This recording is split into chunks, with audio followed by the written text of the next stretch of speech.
Alors bonjour à tous et à toutes, c'est Davab, on se retrouve pour une toute nouvelle vidéo. Donc aujourd'hui je vais vous présenter du coup le set 75-347, le TIE Bomber. Alors ce set je vous l'avais déjà teasé dans plusieurs vidéos, notamment sur les présentations de personnages, et ben il est enfin là. Donc je sais que c'est pas le tout dernier aujourd'hui, mais du coup comme j'ai eu beaucoup de soucis avec ma caméra et surtout mon ordinateur pour pouvoir monter mes vidéos, j'ai pas pu faire cet unboxing avant, donc il sortira que maintenant. Mais évidemment que le TIE Interceptor et toutes ces boîtes vont arriver aussi sur la chaîne. Je pense pas que je ferai non plus toutes les sets Lego Star Wars qui sortent, surtout pas les collectors. J'aimerais beaucoup les avoir, mais écoute, une somme un peu trop élevée. Et après, il y a des sets qui pour moi m'intéressent pas du tout. Ça s'affiche à l'écran, on peut voir des sets plus de 4 ans qui sont malheureusement. Qui auraient pu, le dernier set sur la Haute République, il aurait pu passer, mais vraiment les figurines sont trop enfantines aussi, c'est dommage. En laissant des figurines classiques Lego Star Wars, je pense que j'aurais craqué. J'aurais fait un bel entre-deux entre les juniors et les collectionneurs. Mais par contre, il y a quand même des belles boîtes qui arrivent en août avec, j'ai vu Yavin 4, le Battle Pack du Capitaine Vaughn. Donc ça arrivera sur la chaîne, il n'y a aucun souci. Donc voilà. Donc on va commencer cet unboxing. Avant tout, on va faire un petit tour de la boîte quand même. Donc c'est une boîte assez classique avec les nouveaux designs de chez Star Wars. Alors, toujours un peu dommage qu'ils n'ont pas ce visuel sur la notice, il me semble. On vérifiera ça. On peut voir le petit logo des 40 ans du Retour du Jedi. Pour fêter de ça d'ailleurs, je vais le regarder. Donc je pense qu'à mon avis, on va monter le Lego en regardant l'épisode 4. On peut voir qu'il y a le vice-amiral Sloane, donc qui est la nouvelle dirigeante de l'Empire à la chute de l'empereur Palpatine dans l'épisode 6. Donc c'est intéressant d'avoir en figurine, puisque c'est une toute nouvelle figurine. Voilà, ça va venir compléter mon armée impériale. Le pilote de TIE Bomber, qui est finalement un pilote très classique, et je crois qu'il n'a pas de particularité. Peut-être au niveau du casque, il a des marquages en plus ou en moins. On a le dernier Vador en DAS, donc c'est super sympa. Enfin, le dernier non, parce que maintenant il est ressorti dans plusieurs boîtes, mais c'est le même design. Et on a un Gondroid. Bon, c'est vraiment la construction de base pour mettre une quatrième figurine sur la boîte, quoi, vraiment. Sinon, on peut voir de l'autre côté, on a une présentation du coup de l'intérieur du TIE, avec un petit support pour pouvoir porter des roquettes, des bombes. Voilà. Donc on va passer tout de suite à l'ouverture.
Alors, donc on est de retour après la construction.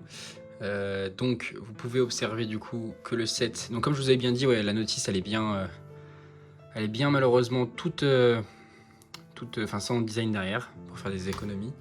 C'est un peu dommage, mais bon, c'est le jeu. Donc ce bombardier, hein, franchement, il est rassurant, on va dire, parce que par rapport au dernier TIE Fighter qui était vraiment ridicule hein, en termes de taille, comparé à celui de Solo Story ainsi que les premiers tailles. Là, il a une taille assez convenable hein, comparé à une figurine. Donc voilà, vraiment magnifique, hein, les figurines toujours aussi belles. Hein. Le pilote de taille, je sais pas s'il est différent des autres, ça s'affichera à l'écran s'il est différent, mais il est magnifique. Le vice-amiral Sloan, très belle figurine également. Il faudrait que j'arrive à lui trouver des jambes en biinjection pour pouvoir avoir les bottes impériales. Et ainsi que le Vador, dernière génération en date avec les bras et bien sûr la tête, hein, le nouveau design du visage. Voilà, on a également un droïde Gonk, voilà, et le petit transport de roquettes. On a également pas mal de pièces détachées, on peut voir des petites studs vertes qui sont assez intéressantes. Bien sûr le masque de Vador qui est toujours en double, un sabre laser en plus et un blaster, ce qui est vraiment super sympa. On a plein de pièces détachées de quoi bien s'amuser. Et pour les fonctionnalités du coup de ce TIE Fighter, de ce bomber, TIE Bomber, donc on a bien évidemment le lanceur de roquettes. En appuyant évidemment, les roquettes tombent. Voilà, c'est pas du grand Lego technique, mais c'est déjà ça. Donc on va pouvoir remettre les différentes bombes. Donc ça c'est pour les bombes de l'utilité du TIE Bomber. Mais on a également des studs, ici stud shooter pour pouvoir tirer, hein, là ça tire. Voilà, donc on en a un rabla. On a également le pilote qui vient se positionner là-dedans, avec des commandes bien sympathiques. Voilà, donc c'est pas non plus beaucoup de jouabilité, hein, ça reste quelque chose d'assez banal, mais c'est bien sympathique hein, pour un Lego, pour un taille, c'est parfait, c'est ce qu'il nous faut. En plus il a vraiment un bon design, une bonne gueule, il a presque une fixation ici, c'est un pied hein, rétractable pour pouvoir du coup le poser dans l'histoire, même s'il se pose sur ses ailes. Mais voilà, donc c'est assez sympathique, donc j'espère que cette vidéo vous aura plu en tout cas, que cette petite unboxing vous a fait plaisir. Après tout ce temps, voilà, sans vidéo, même si là je pense que vous avez dû en avoir entre temps. Du coup, le prochain unboxing sera sûrement celui du taille Interceptor ou des boîtes dans ce style-là, ou peut-être les boîtes de début août, on verra. Et en attendant, j'espère que cette vidéo vous aura plu. Dites-moi en commentaire si vous avez des sujets de vidéo que vous voulez que j'aborde, et sinon, voilà, j'espère que cette vidéo vous a plu. Et je vous souhaite une très très bonne continuation.